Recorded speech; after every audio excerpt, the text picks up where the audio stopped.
This is how Russia looks like today. Huge explosions, masses of citizens that have no idea what's going on, the retaliation of Ukrainian forces inside of Russia.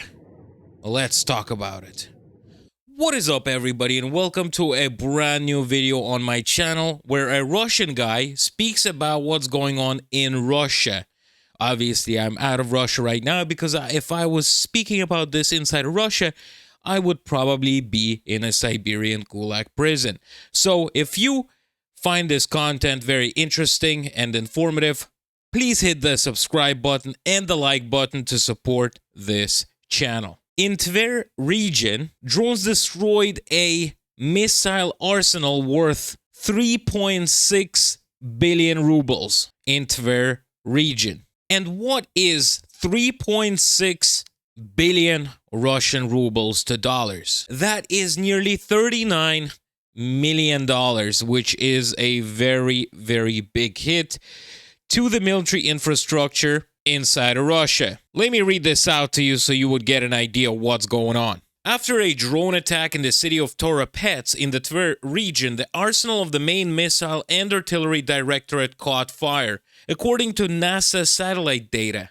This is one of the 13 warehouses that the Ministry of Defense built in 2015 as a part of a program to improve the ammunition storage system. 3.6 billion rubles were spent on it.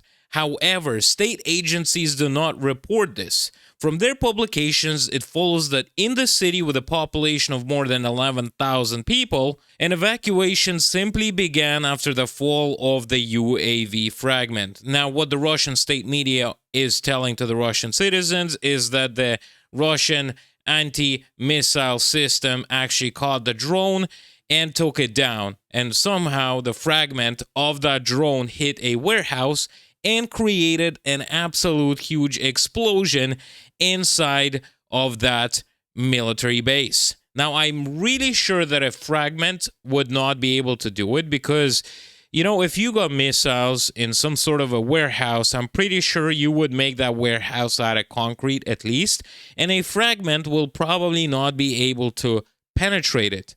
And if it did even penetrate, I doubt that it would have enough force to destroy at least one missile inside of that warehouse to cause such a big explosion. Obviously, the Russian government is covering this up from the Russian citizens and from the world.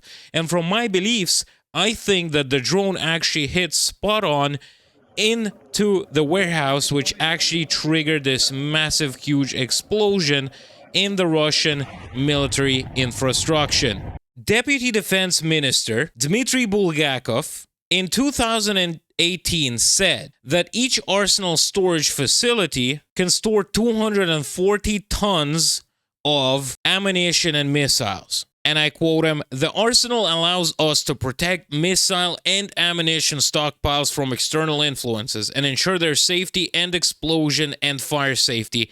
Well, I'm guessing the corruption in Russia did not help them out because they probably never thought that they would have to be actually in midst of a war because of the Russian president. So, yeah, the money was taken, but it didn't go fully into actually building those warehouses. Probably where a warehouse with a little fragment supposedly exploded a bunch of missiles. What do you guys think about this? This is very interesting, and I'm pretty sure that the drone actually hit it spot on. So you could imagine that probably 240 tons of ammunition exploding. Missiles. You saw the cloud. It looked like a nuclear explosion over at Tver region. Now, what is very interesting is that if we look at this map right here, is that Tver is actually further away from Moscow, which means that the drone had a very, very long flight.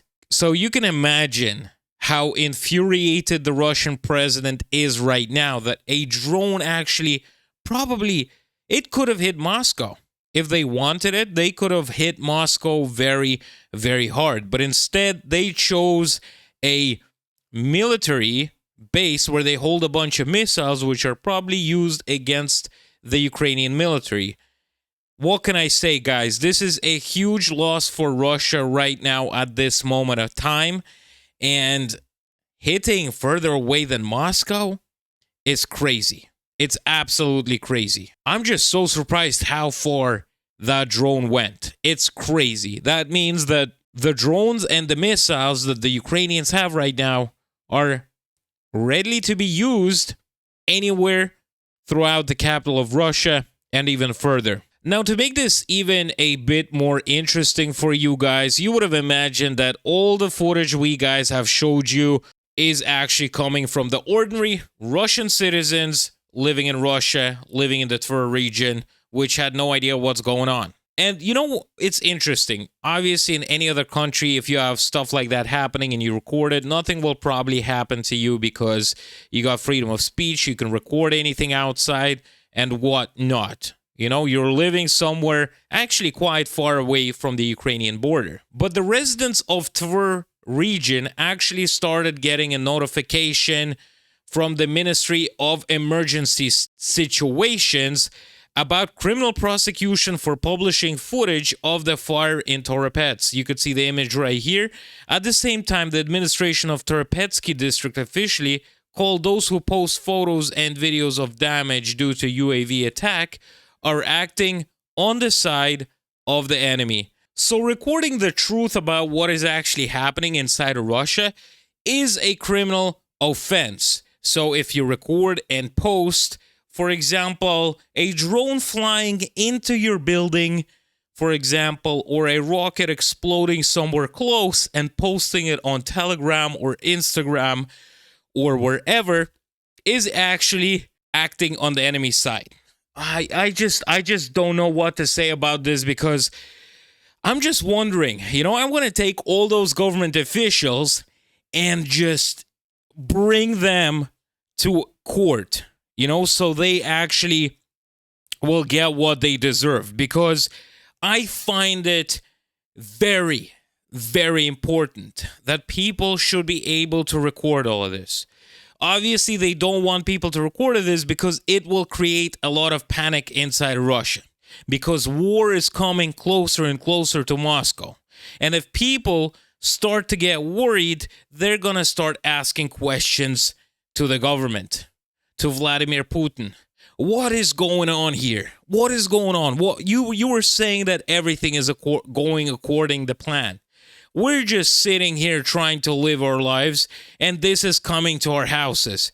Well, you know, obviously, they never thought about the Ukrainians suffering from this war, but now they realize what's going on and are starting to feel the same way now. And that is what the Kremlin regime is very scared of. The truth coming out and people seeing the reality of what's going on. So if any Russians are watching me right now in areas where there's stuff like that happening, keep on posting, because you can actually break down the current regime by posting out videos of drones flying, rockets flying, and all that stuff. Don't listen to those government officials. They can go and screw themselves. Literally, this is me, Sanctioned Ivan. I tell you, government officials, you can go and screw yourself with the crazy laws you're giving out, because there's no article in the law that says that you can't record an explosion that's happening outside your house or a drone flying.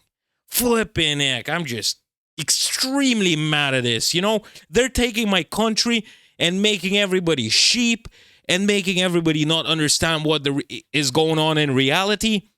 The whole country is going to crap. Inflation is crazy. Interest rates are crazy. You guys in America complaining that your interest rates are very high. Come on, guys. In Russia, it's 20 to 25% interest rates, and they're probably going to be going up for a mortgage. So imagine paying your mortgage for 30 years. Every single year, you're overpaying huge amounts of money. Absolutely flipping crazy. I'm just really mad. I'm sorry, guys. But let's get to the next topic. We got the State Duma adopted its first reading, a bill on the possibility of exempting mobilized and contract soldiers from criminal liability at the stage of judicial proceedings in their criminal cases. So imagine a story like this.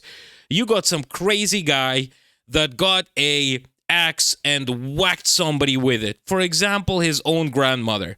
and he's going to prison for that, just like in any other normal country. But you know what they do in Russia now? Well, you know what? You whack your own grandmother with a sledgehammer or an axe and you kill her. If you sign a contract with us and go fight in Ukraine, you're going to be pardoned and it won't even be on your criminal case. Guys, tell me, would any normal country do something like this? Letting a crazy criminal that kills his own family to go to the military instead of actually serving hopefully a life sentence in prison for doing something crazy like that. But no, let's send them over to Ukraine to kill people. And then after, if they survive, they return back and kill another person because they feel that they could do whatever now. They could just do whatever, rob a bank, kill, rape, whatever, and then go back to the war zone, somehow magically survive, and go back into Russia. And this is actually happening right now, and there's tons and tons of stories I'm hearing about all of this many times. And let's get to the next topic. This is very interesting and very funny in my opinion, and probably the stupidest thing that somebody that works for the Russian military or the Russian government has ever done. In the Sverdlovsk region, a military commissar, Oleg Tsibuch, bragged about his luxury gangster life on video. A military commissar. Let's check out this video here. Are you gangsters? No, we're Russians. Guys, we got a full bag of money. And we're with a gun, and we don't care. Flipping it, guys. You know, you would have think, like, how stupid can you be? You are a guy working in the military. There's no way you're earning that much money. So you make a video of yourself saying that you are not a gangster, you're a Russian, and you have a ton of money in your bag, and you got a gun. Flippin' heck, what do you think is going to happen to you? I mean, you're already a corrupt guy, but if you're a corrupt guy, at least don't make a video about it and brag about it. I'm just like, what the heck? But you know what's funny? It's now, it started as an investigation, obviously, by the law enforcement agencies. And after they got up to this guy, I quote him, he said, "I was emotional. Understand me correctly. I have never seen such money in my life. I was very happy, very happy." You know what? He said that he apologizes and said that he recorded it a year ago when he received a payment for the purchase of housing from the Ministry of Defense. Wow, how easy is it to just blatantly probably lie about probably getting a lot of money, obviously corruption ways, because you got to understand there's a lot of corruption going on in the military. And I'm not actually going to go deep into it because I don't want to fly out of the balcony yet. But I'll tell you one thing. There's no way that video was probably recorded a year ago. It was probably recorded and the guy was like, you know what? I'm just going to lie my way out of this. And he did successfully. So it doesn't seem like this guy is going to be going to jail. Now let's get to another news real quickly here. A registry of electronic summonses has been launched in Russia, and you might be wondering, Ivan, tell us, what the heck is this? Electronic, how can you get electronically summoned to the military? So, when you get summoned or called up to do your mandatory 1-year service, or if you get mobilized, either way it could be, obviously. And you guys heard that Vladimir Putin wants to create a bigger army now because the whole world is enemy of Russia, but he's lying. The whole world is the enemy of him because he's screwing the whole world over and Russians over and killing a load of Ukrainians and Russians, and just the country is collapsing. It's going to collapse soon, I'm pretty sure.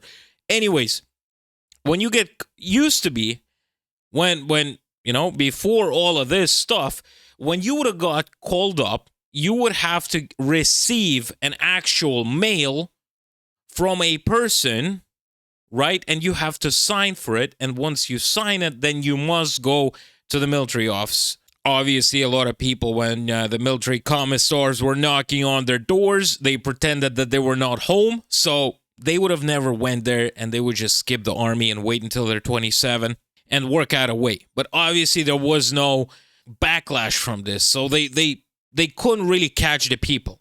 But a summons or a call-up is now automatically considered to have been served after 7 days, and from the moment it is placed in the registry, you're prohibited to leave Russia. Now, the thing is, even if you don't see this message or anything like this, you're not able to leave Russia. So this is all definitely done, because I'm 99% sure they're going to be having another mobilization in Russia to try, for Putin to try to save himself, you know? He's going to be trying his best to save himself. So he is introducing all of this crap, so the Russians are going to be suffering. But the thing is, not only that you are prohibited to leave Russia, maybe you didn't plan on leaving Russia, so you'd be like, okay, screw this. You know, I'll be in Russia.